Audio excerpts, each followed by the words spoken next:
प्यारे दोस्तों, अस्सलाम वालेकुम। आप देख रहे हैं इरफानी वर्ल्ड यूट्यूब चैनल और मैं हूं मोहम्मद इरफान, झारखंड। दोस्तों, आज आपके सामने समंदर के धनी हाजी अली पिया और एक औरत का सनसनीखेज वाकया आपके सामने रखने वाला हूं। जी हां दोस्तों, दुनिया जानती है, जमाना जानता है, समंदर के सुल्तान सैयद पीर हाजी अली बाबा की ताकत को, उनकी करामत को।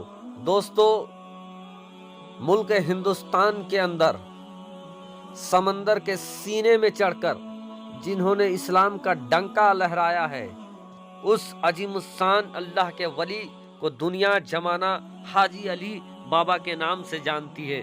वो समंदर के सुल्तान जिनके चाहने वाले हम और आप हैं, वो समंदर के सुल्तान जिनके दरबार में जाने की ख्वाहिश हिंदू, मुस्लिम, सिख, ईसाई सबको होता है। और यही वजह है कि इस समंदर के सुल्तान के दरबार में हमेशा लोगों का तांता लगा रहता है। हिंदू क्या, मुस्लिम क्या, सिख क्या, ईसाई क्या, जो कोई मुंबई जाता है, एक न एक बार उसकी हसरत होती है कि वो समंदर के सुल्तान की बारगाह में, उनकी दरबार में जाकर हाजिरी जरूर लगाए।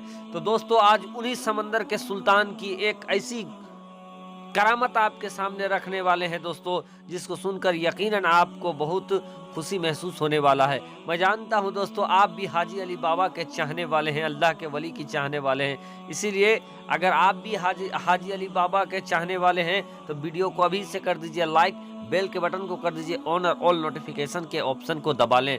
दोस्तों, दुनिया में दूसरा हाजी अली बाबा नजर नहीं आता है। अल्लाह तबारक व तआला ने सुल्तानुल हिंद ख्वाजा गरीब नवाज के सल्तनत में हाजी अली बाबा को वो पावर दे रखा है, वो ताकत दे रखा है कि इसकी मिसाल कोई भी इस्लाम के दुश्मन पेश नहीं कर सकता है। समंदर के सीने में चढ़कर इस्लाम का डंका डुलाने वाले हाजी अली बाबा का एक मशहूर करामत है दोस्तों। एक बार का वाकया है कि हाजी अली बाबा अपने यहाँ पे मौजूद थे कि इबादतों के बाद वो थोड़ी तफरी के लिए वो निकल जाते हैं। घर से निकलते हैं, कुछ दूर चलते हैं तो उन्हें एक औरत रोती हुई नजर आती है। जब हाजी अली सरकार को औरत रोती हुई नजर आई है तो हाजी अली बाबा उस औरत से दरियाफ्त करते हैं कि ऐ खातून, क्यों इस कदर जारो जार रो रही है, रोने का सबब क्या है। दोस्तों, वो खातून बड़े ही अदब के साथ समंदर के धनी हाजी अली सरकार को ये कहते हैं कि बाबा, मैं अपने घर से तेल लेने निकली थी और तेल लेकर मैं जल्दी जल्दी आ रही थी, क्योंकि मेरा शौहर जो है वो बड़ा जालिम मुजाबिर है और उसी के डर से मैं जल्दी जल्दी तेल लेकर आ रही थी कि रास्ते में मुझे ठोकर लगी और ठोकर लगने से मेरा सारा तेल जमीन पर गिर गया है और इसी वजह से मैं रो रही हूँ, गमज़दा हूँ कि अब मैं अपने शौहर को क्या मुंह दिखाऊंगा। और यकीनन मेरा शौहर बड़ा जालिम मुजाबिर है, जब उसको पता चलेगा कि मेरे से सारा तेल जाया हो गया है तो वो मुझे मारेगा, पीटेगा, मेरे पर जुल्म की इंतहा कर देगा।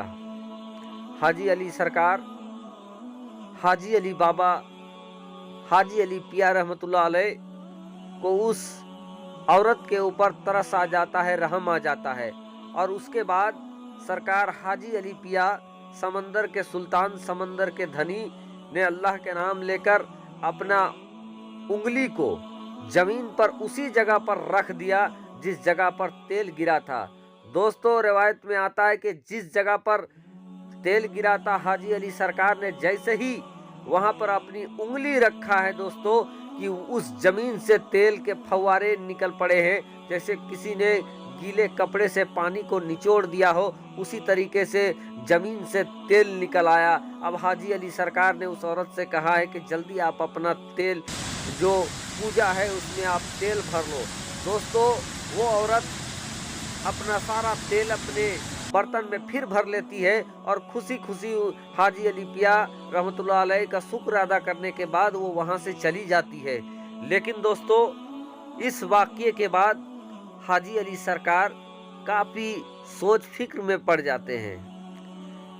हाजी अली पिया ये सोचने लगते हैं कि वो जमीन से तेल निकालकर, जमीन से तेल निचोड़कर कहीं ना कहीं वो जमीन को जख्मी कर दिया है, और इसी वजह से वो फिक्र में लग जाते हैं और फिक्र इस कदर बढ़ जाती है कि हाजी अली पिया का दिल कहीं लगने नहीं लगता है, उनकी तबीयत खराब हो जाती है। और दोस्तों, जब दिल नहीं लगने लगता है तो कुछ दिनों के बाद हाजी अली सरकार, हाजी अली पिया रहमतुल्लाह अलैह अपने बड़े भाई के साथ तिजारत के सिलसिले में मुल्क हिंदुस्तान पहुंच जाते हैं। लेकिन दोस्तों, उनका मिजाज सूफियाना था, उनका मिजाज ही कुछ और था। जब अरब सागर के तट में मुंबई पे पहुंचे हैं, उसके बाद वहां भी दीन मतीन का काम करने लगे, लोगों को मजहब इस्लाम के बारे में बताने लगे। और उसके बाद दोस्तों, जब उनके भाई वापस लौटने लगे तो हाजी अली सरकार ने अपने माँ के नाम एक खत लिख दिया कि माँ, अब मैं यहीं रहकर दीन मतीन का काम करना चाहता हूँ। और उसके बाद दोस्तों, वो खत अपने भाई के जरिए उन्होंने अपनी वालदा को भिजा दिया, अपनी वालदा से इजाज़त लिया। और उसके बाद जो भी तिजारत में, चूँकि वो तिजारत करने वाले ख़ानदान से जुड़े हुए थे, मालदार थे, तो उनकी जितनी संपत्ति थी फिर उन्होंने फ़कीरों, गरीबों, फुकरा में सारा माल लुटा दिया और मुंबई की धरती में वो लोगों को दीन की बातें बताने लगे। और जिस जगह पर अभी आपको ये मजार शरीफ नज़र आता है, हाजी अली पिया का दरबार नज़र आता है, यहाँ भी आकर दोस्तों, उनको लोगों का रिवायत में आता है कि इस जगह पे आकर हाजी अली सरकार बैठकर मछलियों को और जिन्नातों को कुरान करीम की दर्स दिया करते थे, कुरान करीम सुनाया करते थे। दोस्तों, अलग अलग जगह पे अलग अलग रिवायत आता है, लेकिन एक रिवायत यहाँ यह भी है कि ये जो टापू था, यहाँ पर आकर जब बाहर में, जब समंदर से बाहर लोगों को वो दीन मतीन की बातें बताते, और उसके बाद एक वक्त आते जब इस जगह पर आकर, इस जिस जगह पे अभी मजार शरीफ आप देख रहे हैं, यहाँ बैठकर हाजी अली सरकार मछलियों को और जिन्नातों को दर्स दिया करते थे। दोस्तों, उसके बाद का वाक़या आपको मालूम है कि कैसी हाजी अली सरकार जब जा रहे थे हज के दौरान उनका इंतकाल हो गया, और फिर उनके कहने के मुताबिक उनके जनाजे को ताबूत में रख कर सागर में डाल दिया गया था, जो बहता बहता यहीं पर आकर रुक गया, जिसके बाद उनके चाहने वालों ने यहाँ पर उनका मजार दरगाह बना दिया।